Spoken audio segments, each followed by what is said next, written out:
बहुत समय पहले की बात है। एक गांव में सीमा नाम की दरजानी रहती थी। वह बहुत सुंदर और मेहनती थी।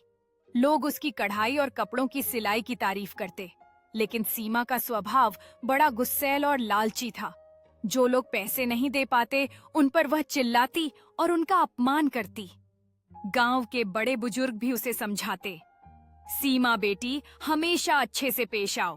तुम्हारा हुनर भगवान का तोहफा है। लेकिन सीमा को फर्क नहीं पड़ता। एक दिन गांव के बुजुर्गों ने फैसला किया कि अब उन्हें सीमा को सिखाना होगा कि अच्छी से बात करना कितना जरूरी है। उन्होंने सोचा कि अगर उन्होंने एक साथ सीमा से बात की तो शायद उसकी सोच बदलेगी। लेकिन सीमा ने उनकी बातों को गंभीरता से नहीं लिया और अपने गुस्से में और भी तेज हो गई। लोगों ने उसे नजरअंदाज करना शुरू कर दिया और उसकी दुकान पर कोई नहीं आता था। यह देखकर उसका गुस्सा और बढ़ गया। एक दिन एक गरीब बूढ़ी औरत आई। उसके कपड़े फटे हुए थे और वह बहुत दुखी थी।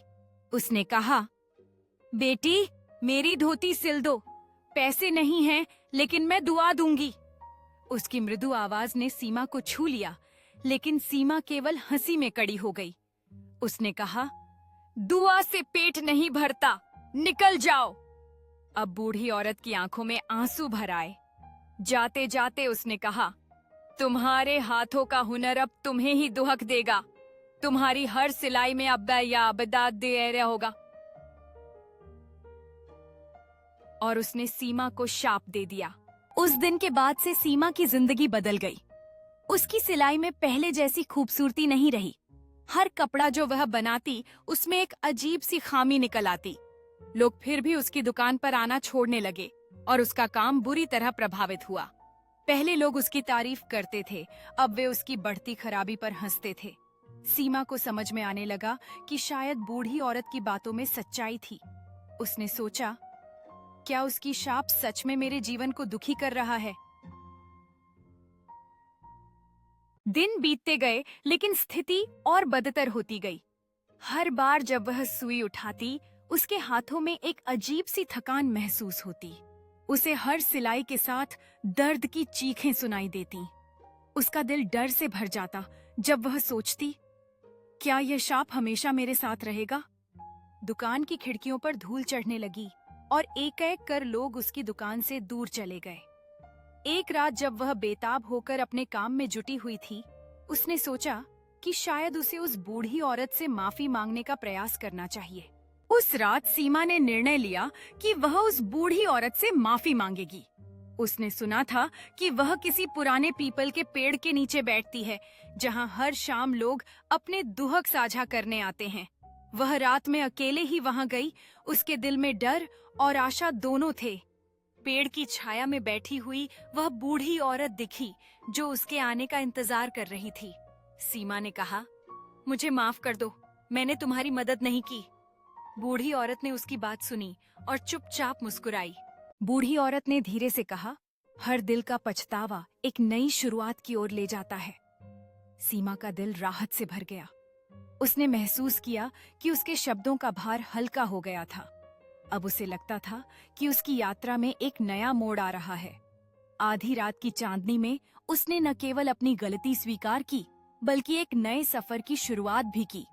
वह जानती थी कि यह केवल माफी नहीं थी, बल्कि एक सीख थी जो उसे आगे बढ़ने में मदद करेगी।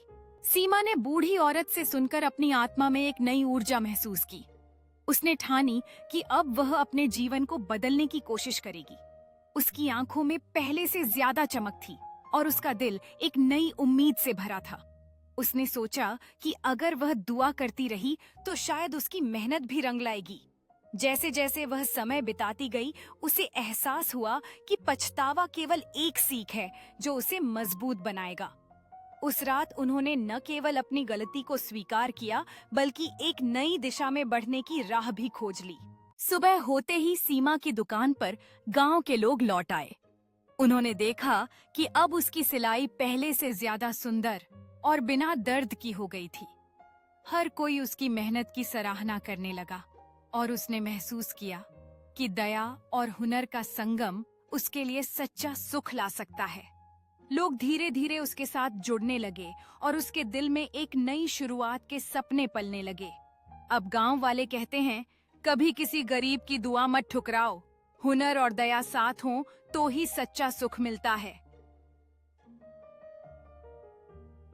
सीमा ने अपनी सिलाई में न केवल सुधार किया, बल्कि उसने दूसरों के साथ मिलकर काम करना भी सीखा।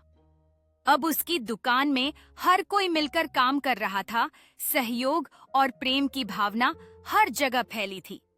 सीम की मेहनत और दयालुता ने गांव को एक नई दिशा दी थी और लोग उसके प्रति आभार महसूस कर रहे थे। एक दिन एक छोटे बच्चे ने उससे कहा, आपकी दरियादिली ने सबको एकजुट किया है आंटी। सीमा के दिल में गर्व का एहसास हुआ, क्योंकि उसने अपने जुड़ाव से सिर्फ अपनी ही नहीं बल्कि पूरे गांव की जिंदगी को बदल दिया था।